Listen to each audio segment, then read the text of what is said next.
Everyone and welcome to पाठशाला। मैं हूं सुनिधि और इस चैनल पर आप इकोनॉमिक्स पढ़ते हैं। अगर आप इकोनॉमिक्स के किसी भी एग्जाम की तैयारी कर रहे हैं, एकेडमिक्स और कॉम्पिटिटिव, बात चाहे इग्नू के कोर्सेज की हो या डीयू के कोर्सेज या किसी भी रेगुलर यूनिवर्सिटी के बच्चे की बात हो, या फिर बच्चा जो कि एक नेट की तैयारी कर रहा है, इंडियन इकोनॉमिक सर्विस की तैयारी कर रहा है, इकोनॉमिक्स ऑप्शनल की तैयारी कर रहा है, we have completely customised course for you. We can customise course according to your needs, whatever your needs are, where you think you need to work on yourself. We will be the torch bearer for you. You can level up your preparation with Arthshala. Arthshala is one-stop solution for everything you need related to economics. Be it competitive, be it academics, we are there for you and we serve you the best. Enjoy the lecture now. Next topic जो हमको पढ़ना है that is aggregate supply curve. यानी कि जो classical economics में aggregate supply curve है वो कैसा होता है, कैसा दिखता है, उसके पीछे की क्या थ्योरी है। तो कर्व से पहले हम फंक्शन को समझने की कोशिश करते हैं। Aggregate supply function.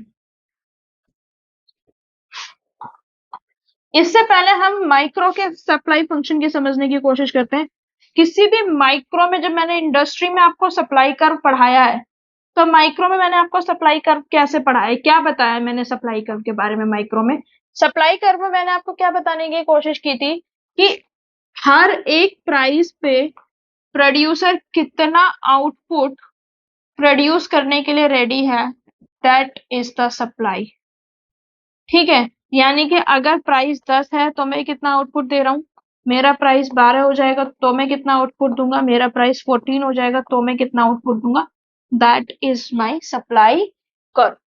ठीक है, सप्लाई फंक्शन से सप्लाई कर्व बना। सप्लाई की डेफिनेशन मैंने आपको बता दी, the producer which is willing to produce the output at the particular price in the market.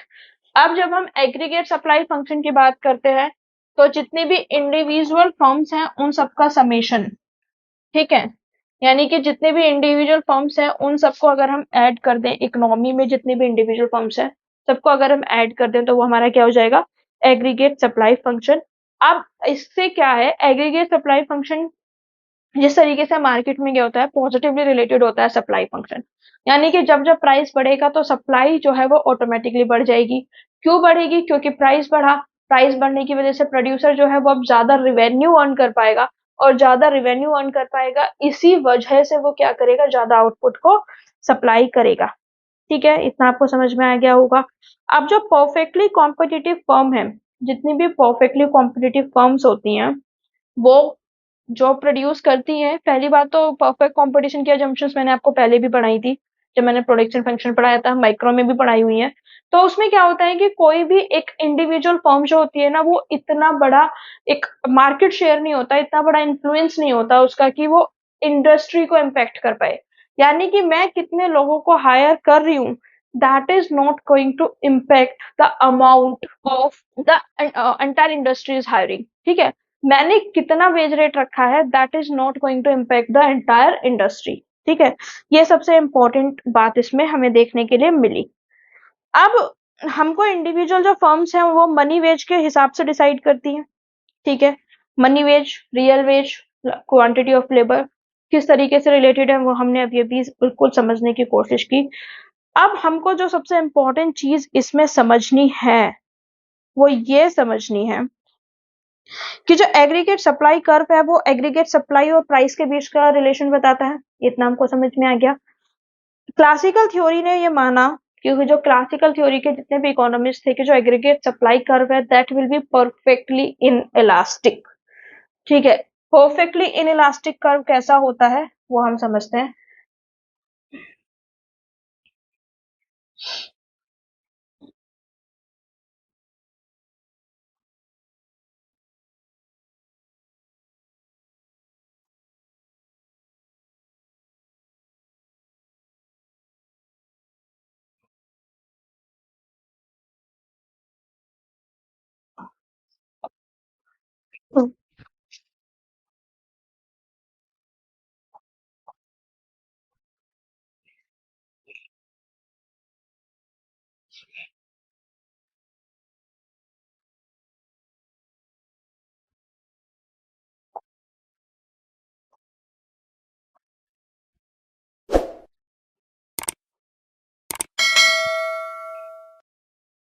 देखिए अब हमको ये समझना है कि जो क्लासिकल इकोनॉमिस्ट थे उन्होंने बहुत क्लियरली बोला कि जो भी एग्रीगेट सप्लाई कर्व है that is perfectly inelastic.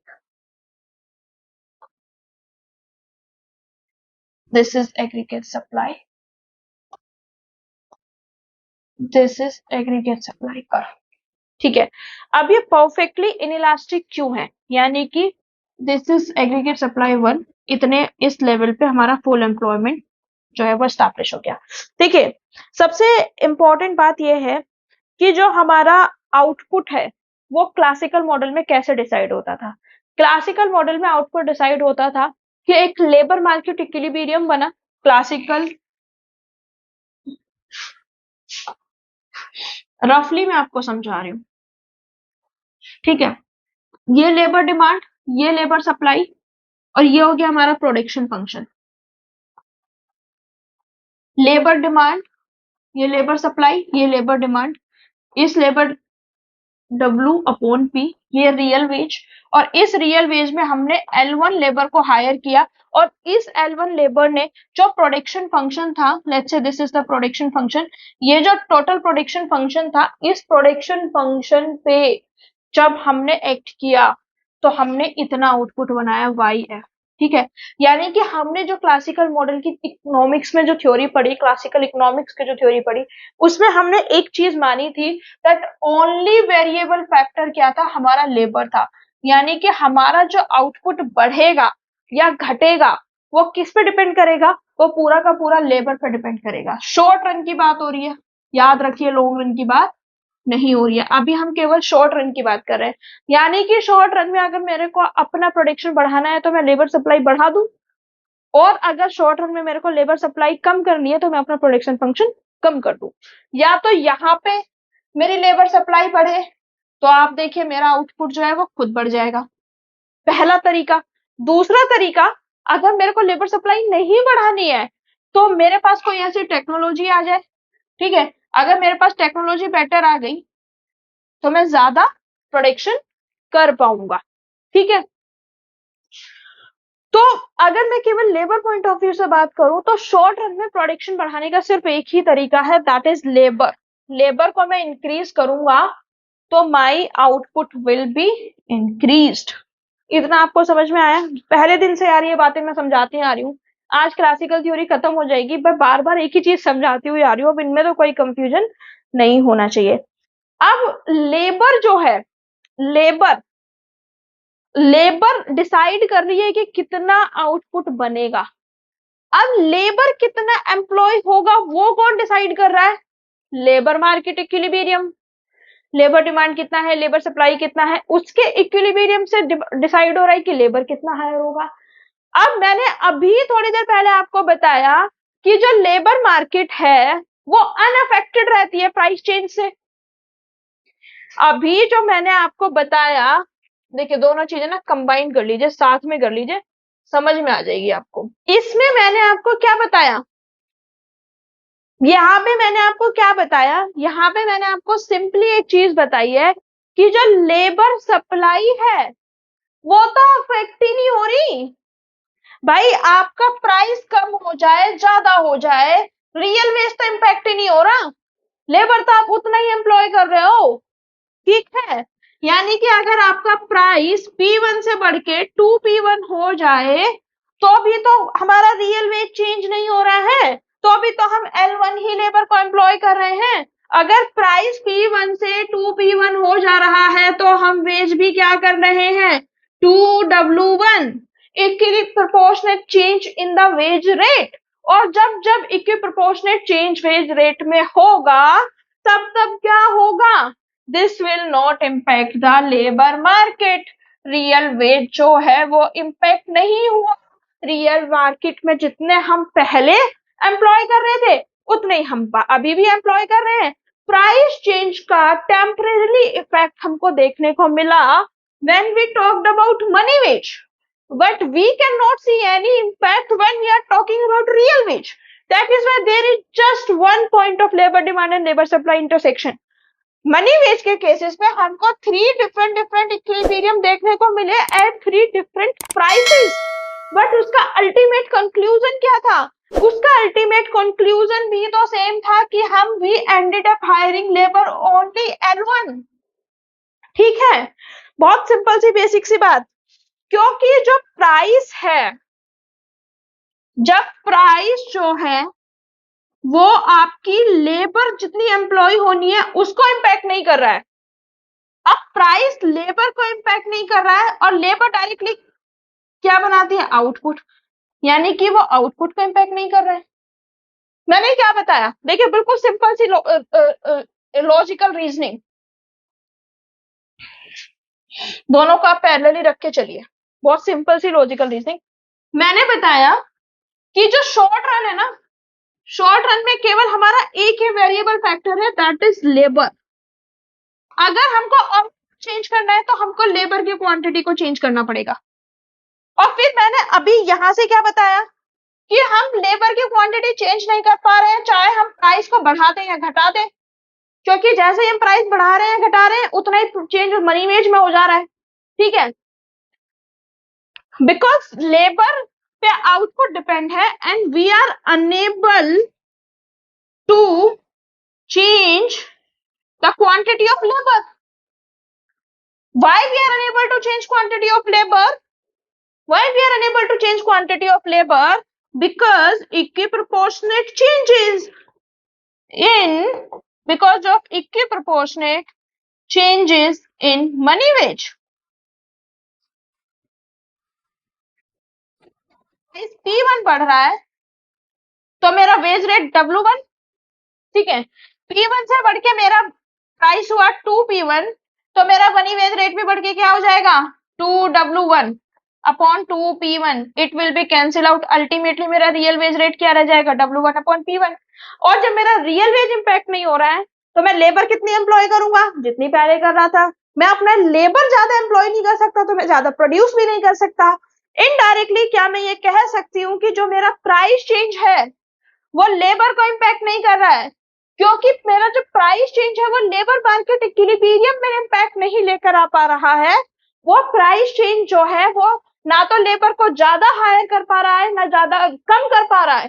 Price जो है वो बिल्कुल न्यूट्रल है, प्राइस में कोई भी चेंज जो है वो आपको देखने को नहीं मिलेगा, because of this thing equiproportionate change. जितना प्राइस बढ़ा उतना मनी वेज बढ़ा, इफेक्ट नलीफाई। अब जब मेरा इफेक्ट नलीफाई हो गया तो मेरा आउटपुट भी नहीं बढ़ेगा, क्योंकि आउटपुट तो केवल लेबर बढ़ा रही थी ना, output was increase only by the labour. तो क्या मैं ये कह सकती हूँ कि मेरा प्राइस या तो बढ़े या घटे, इससे आउटपुट को कोई मतलब नहीं है। आग लगे बस्ती में, मौज राम मस्ती में, प्राइस बढ़ा लो घटा लो, ये जो आउटपुट है ना इसे कोई मतलब नहीं है, ये यहाँ पे फिक्स्ड हो गया। आप प्राइस बढ़ाते रहिए, आप प्राइस घटाते रहिए, आउटपुट ने बोला कि मुझे मतलब नहीं है। मैंने वो रिस्पॉन्सिबिलिटी किसको दे दी? वेज रेट को दे दी, मनी वेज रेट को। इसने अपनी रिस्पॉन्सिबिलिटी मनी वेज रेट को दे दी और मनी वेज रेट को बोला देख, अगर इकोनॉमी में प्राइस बढ़े तो तू बढ़ जाइयो, और अगर इकोनॉमी में प्राइस कम हो तो तू कम हो जाइयो, मुझ तक कोई भी इम्पैक्ट नहीं आना चाहिए, मैं अपनी जगह से नहीं हटूंगा, मैं अपनी जगह पे कांस्टेंट रहूंगा, बिल्कुल फिक्स।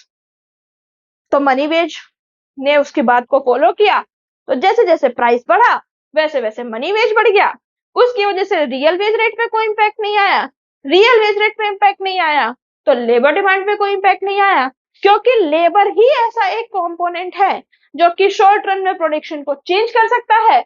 अब उसी को हमने क्या कर दिया, उसी को हमने इक्विप्रोपोर्शनेट इंक्रीज मान लिया।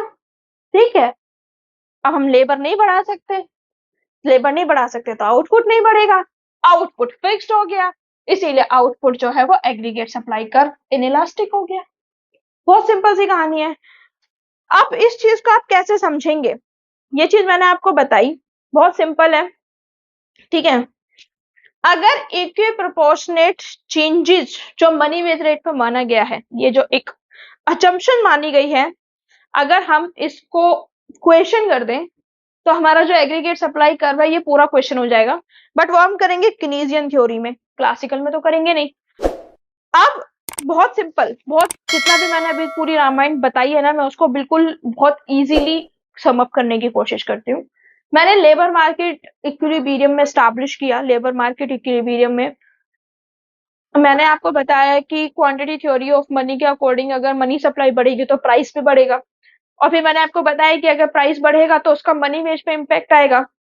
मनी वेज के रिस्पेक्ट में जो इक्विलिब्रियम है वहां पे थोड़े टाइम के लिए टेम्पररी डिसइक्विलिब्रियम होगा, बट अल्टीमेटली जितना लेबर का क्वांटिटी हम हायर कर रहे थे उतना ही करते रहेंगे, and it will not have any impact in the real veg. इतना मैंने आपको बहुत क्लियरली बताया। रियल वेज मार्केट में इसका कोई भी इम्पैक्ट आपको देखने के लिए नहीं मिलेगा। ठीक है, अब क्यों नहीं देखने के लिए मिलेगा? क्योंकि जितना प्राइस बढ़ेगा ना उतना ही मनी वेज भी बढ़ जाएगा और फिर वो कैंसिल आउट हो जाएगा, उसका इम्पैक्ट नलीफाई हो जाएगा। ठीक है, अब देखिए, दिस इज प्राइस लेवल। मैं जब P1 कर रहा था तब भी मैं इतना आउटपुट प्रोड्यूस कर रहा था, मैं जब P2 बना रहा था तब भी मैं इतना आउटपुट प्रोड्यूस कर रहा था, मैं जब P3 कर रहा था 2P1 2P2 3P3, जो भी आपको मानना है आप अपने हिसाब से मान सकते हैं, अपने कन्वीनियंस के हिसाब से मान सकते हैं। तो जो एग्रीगेट सप्लाई कर्व है that is in elastic now, it is completely in elastic, it will not be change by the price. ठीक है, क्योंकि प्राइस कुछ भी हो लेबर हम उतना ही हायर कर रहे हैं। No matter what the price is, the labour we hiring is L1, L1 ही हम हायर कर रहे हैं, क्योंकि हमारा लेबर सेम है तो हमारा आउटपुट भी हमेशा सेम रहेगा। अब सवाल ये उठता है कि मैम आपने तो बता दिया कि जो एग्रीगेट सप्लाई कर्व है वो हमारा अनअफेक्टेड रहता है, इनइलास्टिक है। बिल्कुल सही बात है। अब अगर हमारा इनइलास्टिक है तो क्या ये कभी चेंज ही नहीं होगा? मतलब एग्रीगेट सप्लाई जो है वो हम कभी चेंज कर ही नहीं सकते हैं? बिल्कुल कर सकते हैं। कब कर सकते हैं? कि जब भी सप्लाई साइड फैक्टर चेंज होगा तब वो सारी चीजें चेंज होती चली जाएंगी। जैसे कि मैंने आपको क्या बताया, लेबर आउटपुट डिमांड कर रही है, अंडर एनी सर्कमस्टेंसेस अगर लेबर सप्लाई हमारी बढ़ जाए तो हमारा एग्रीगेट सप्लाई कर्व जो है वो आगे की तरफ शिफ्ट हो जाएगा। लेबर सप्लाई कैसे बढ़ेगी? पॉपुलेशन बढ़ जाए, पहला पॉइंट। दूसरा, जो लोग एम्प्लॉयमेंट की एज में है का प्रोपोर्शन बढ़ जाए। ठीक है, तो अगर हमारा लेबर सप्लाई इंक्रीज हो जाता है under that circumstances, labour supply जो है जब हमारा स्टैब्लिश हो जाएगा, लेबर सप्लाई जब हमारा इंक्रीज हो जाएगा, that will lead to automatically that will lead to increase in the aggregate supply curve, क्योंकि ज्यादा लोग हायर होंगे, सिंपल सी बात वही। ठीक है, जब हमारा लेबर सप्लाई बढ़ेगा तब। दूसरा, हमारा जो कैपिटल स्टॉक है वो बढ़ जाए, इन्वेस्टमेंट बढ़ जाए। ठीक है, टेक्नोलॉजी ऐसी आ जाए जिससे कि हमारा जो एग्रीगेट सप्लाई कर्व है वो शिफ्ट हो जाए, यानी कि अगर हम सेम क्वांटिटी के लेबर के साथ ज्यादा आउटपुट प्रोड्यूस करने लगे क्योंकि जो टेक्नोलॉजी है वो अपग्रेड हो गई है। ठीक है, जब भी सप्लाई ऑफ लेबर बढ़ेगा तो हमारा जो फुल एम्प्लॉयमेंट लेवल था एम्प्लॉयमेंट का वो बढ़ जाएगा। जो एग्रीगेट प्रोडक्शन फंक्शन है अगर हम उसमें हमारा जो टेक्निकल एफिशिएंसी है, जो हमारी प्रोडक्टिव एफिशिएंसी है वो बढ़ जाएगा तो हमारा एग्रीगेट सप्लाई भी बढ़ जाएगा। These are the things which will cause a shift in the aggregate supply curve to the right. इसकी वजह से राइट में शिफ्ट हो जाएंगे, यानी कि अगर हम आज इतना आउटपुट प्रोड्यूस कर रहे हैं तो फिर कल को इतना आउटपुट जो है हम वो प्रोड्यूस कर पाएंगे। AS1 से लेके AS2, सिंपल, बहुत सिंपल सी बात है। यानी कि whenever there will be the change in the supply side factor, the aggregate supply curve will shift rightward। इसका क्या मतलब है? इसका मतलब ये है कि हमारा जो एग्रीगेट सप्लाई कर्व था वो इनइलास्टिक था, क्योंकि जो क्लासिकल मॉडल है वो सप्लाई डिटरमिन्ड मॉडल है, उसमें सप्लाई फिक्स हो गई है। ठीक है, लेबर फिक्स है, हम इतना ही लेबर हायर करेंगे चाहे प्राइस चेंज कैसा ही होता रहे। हमारा जो प्रोडक्शन फंक्शन है दैट इज कांस्टेंट, यानी कि हम शॉर्ट रन में अपनी एफिशिएंसी नहीं बढ़ा सकते हैं, इसीलिए एग्रीगेट सप्लाई इनइलास्टिक है। वो सारे फैक्टर्स जिसकी वजह से एग्रीगेट सप्लाई कर्व इनइलास्टिक है, चाहे वो एक लेबर सप्लाई के पॉइंट ऑफ व्यू से हो चाहे वो प्रोडक्शन फंक्शन के पॉइंट ऑफ व्यू से हो। देखिए, ये जो लेबर सप्लाई और ये जो प्रोडक्शन फंक्शन ये सप्लाई साइड है इस मॉडल की, और इन्हीं दो फैक्टर की वजह से एग्रीगेट सप्लाई जो है वो इनइलास्टिक है। अगर इन्हीं फैक्टर्स में चेंज आ जाए, if we are capable of changing these factors, then aggregate supply will shift rightward। और ऐसा नहीं है कि एग्रीगेट सप्लाई का लेफ्टवर्ड शिफ्ट नहीं हो सकता, लेफ्टवर्ड भी शिफ्ट हो सकता है। लेट्स से किसी कंट्री में वॉर हुआ और वहां की जो लेबर मार्केट के जो लोग थे जो पहले काम करते थे, 60% ऑफ द एम्प्लॉयमेंट या 60% of the labour employed died in the war, war में वो मर गई, प्रोडक्शन कौन करेगा अब? कोई नहीं। तो aggregate supply curve rightward leftward दोनों शिफ्ट हो सकता है, ऐसा नहीं है कि शिफ्ट नहीं हो सकता है। जनरली इनइलास्टिक इसीलिए होता है क्योंकि शॉर्ट रन में जो सारे फैक्टर्स हैं उनको चेंज कर पाना पॉसिबल नहीं होता है। आई होप इतना आपको समझ में आ गया होगा, इतने में आपको कोई भी प्रॉब्लम नहीं है। ये मैं एज्यूम करके चल रही हूँ that this is not going to be the problem from now onwards. Real wage money wage किस तरीके से रिलेटेड है, रियल वेज और मनी वेज के रिलेशन कैसे क्लासिकल एग्रीगेट सप्लाई कर्व में यूज होगा, ये उसका बेस बनेगा, ये सारी चीजें आपको बहुत अच्छे से क्लियर हो गई होंगी। मैंने क्वांटिटी थ्योरी ऑफ मनी पहले इसीलिए पढ़ाई थी। I really hope you enjoyed the lecture, आपको लेक्चर अच्छा लगा होगा। अगर आपने इस लेक्चर से कुछ भी नया सीखा है या आपका कोई भी कॉन्सेप्चुअल जो क्लैरिटी है वो बढ़ी है या कोई भी कॉन्सेप्ट क्लियर हुआ है, please like it, share with your friends, subscribe to the channel. Subscribe करने के बाद नोटिफिकेशन बेल को जरूर ऑन करें ताकि नेक्स्ट टाइम में जब भी वीडियो लेकर आऊं वो जल्द से जल्द आपको मिले। Until next time, thank you so much, don't forget to like, share and subscribe. See you soon.